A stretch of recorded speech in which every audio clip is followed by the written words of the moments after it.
Kaampaaniiwwan Sweden hanqina hojjettoota isaan mudachaa jiru furuuf hojjettoota muuxannoo qabanis ta'e hin qabne gosa hojii baay'ee irratti qacaruuf barbaada.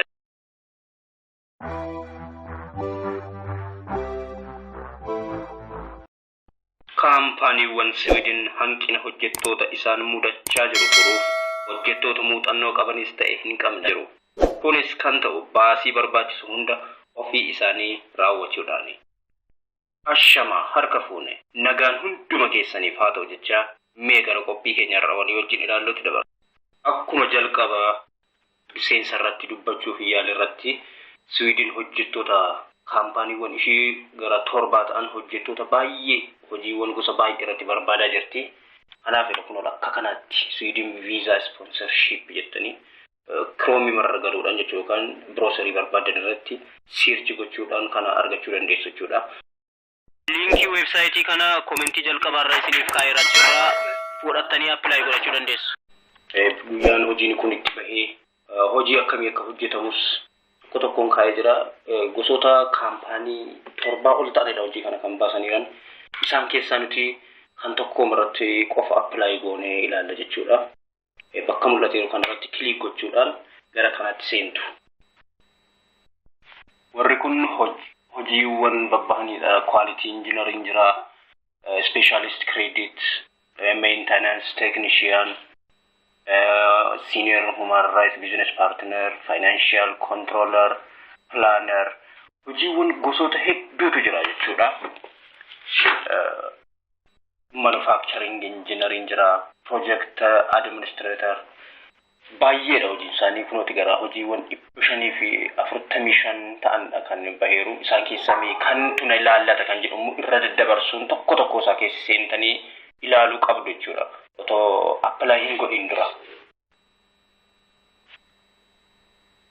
Warri kun hundumtuu gosoota hojii nama barbaadanidha.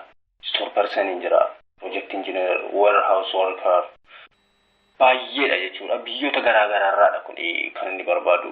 Akkasuma hamma hunda isaatti kan experience fi gosa barnootaa barattan waliin deema jettanii yaaddan hundumaa keessa seenuun otoo ilaaltanii gaarii ta'a. Otoo apply hin godhin dura kan fiildii keessan waliin deemu tokkoon ilaaluu qabdu. Warri kun hundumtuu gosoota hojii biyyi sun barbaadaa jirtu jechuudha. Mee nuti amma tokko irratti warehouse worker kan jedhu kanarratti apply goonee haalaallume. Kanarra gaafa seentan jechuudha. Tokko isaa gosa hojii namni hojii kana hojjetu maaltu irraa barbaadama? Itti gaafatamummaa maalii qaba? Hojiin kun immoo guyyaa kamillee akka bahe eessatti akka hojjetamu tokko isaa keessa seenuun ilaaltu jechuudha isin.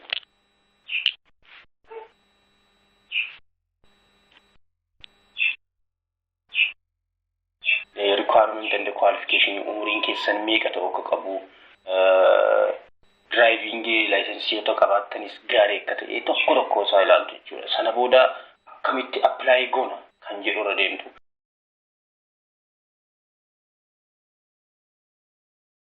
Anama bakka kanatti ofii koo apply godhee waan jiruufi accountii banadheera.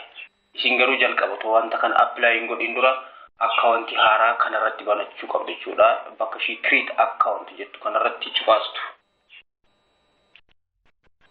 Sana booda kutaa kanatti kan inni isin ergu email address jedha. Emailii keessan isaa activate egalchitu. Bakka lammaffaarrattis retype email address jedhu kanarratti ammas emailii keessan isa duraadha jechuudha. Deebistanii kan gashitan. Channelii keenyaaf haaraa kan taatan subscribe akkasumas like fi share gochuun firaa fi hiriyoota keessaniin gahaa.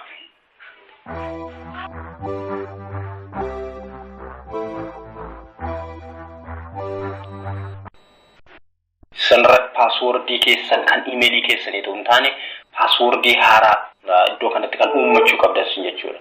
Passwordiin kana gaafa uummattanii yoo xiqqaate gosa 8 ol ta'uu qaba. 8 ol dheerachuu qabedha. Qubee guddaa fi qubee xiqqaan keessa jiraachuu qaba. Mallattooleen akkasuma jiraachuu qabu. Isa kanarratti reset password kan jedhu irratti passwordii keessan isa jalqabaa sanarraa deebistanii kan galchitanii.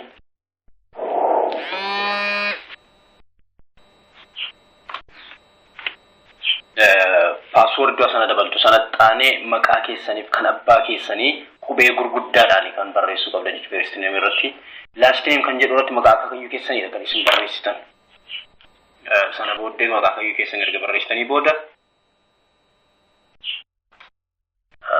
region code isa jedhu biyya Itoophiyaa keessa yoo jirtan Itoophiyaa yookaan jirtan ta'e immoo bakkuma jirtan keessanii bakkuma biyya keessanii guutuu jechuudha. Sanattaanee lakkoofsa bilbilaa kan itti fayyadamtan kan yeroo hunda banaa ta'edha jechuudha kan guutuu qabdan. Bakka amma jiraachaa jirtan immoo country region of residence kan jedhu immoo yoo bakka jiraattan jechuudha. Itoophiyaa jirtan Itoophiyaa keessa biyyoota jirtan immoo guutuu jechuudha. Kanattaanee kan jiru wantoota ammasiin asirratti guuttan kanaa namoonni baay'een haa argan immoo kan jedhutu jira. Namoonni baay'een world wide irratti kan jiran haa argan immoo lakkisee dhuuf lakki qaamuma kana qofaan akka ilaalu kan jedhu fi lammaffaa irratti kiliin gootu sana booda jechuudha. Akkaawuntii kana create account kan jedhu sana booda akkaawuntiin keessan akkanatti isinii banamee jira jechuudha.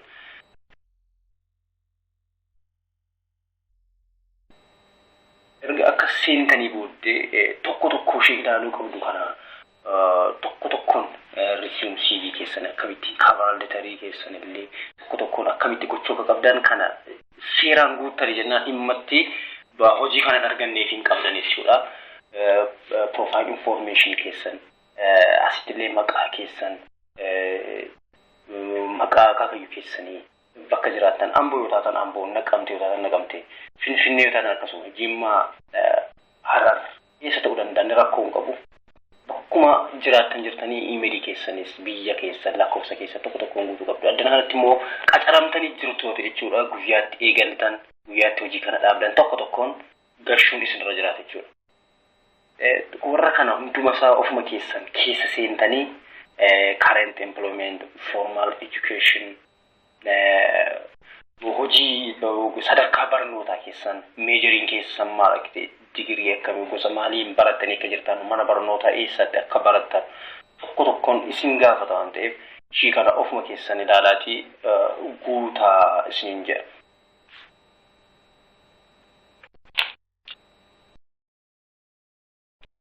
Kun gosa barnoota tokko tokkoon digirii yoo taatan digirii diploomaa maastersii isaa ol yoo taatan illee hundumtuu hin danda'amu jechuudha.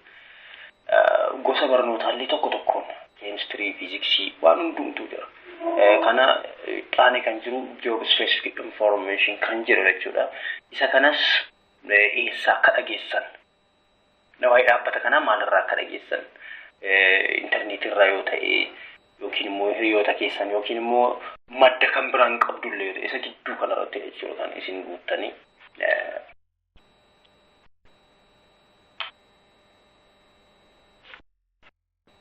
Warra kana akkuma akkasaatti ilaaltanii tokko tokkoon wantoota isin ilaallatu jettan hundumasaa haalanni isin gaafatuun informationii guutuu kan qabdan informationii isin barbaachisu guutuusaadha. Kanatti saala isin gaafata saala keessanis wantootuma isin gaafatu hundumasaa callistanii yoo ta'u guuttanii gaariidha. Sana booda bakka kanatti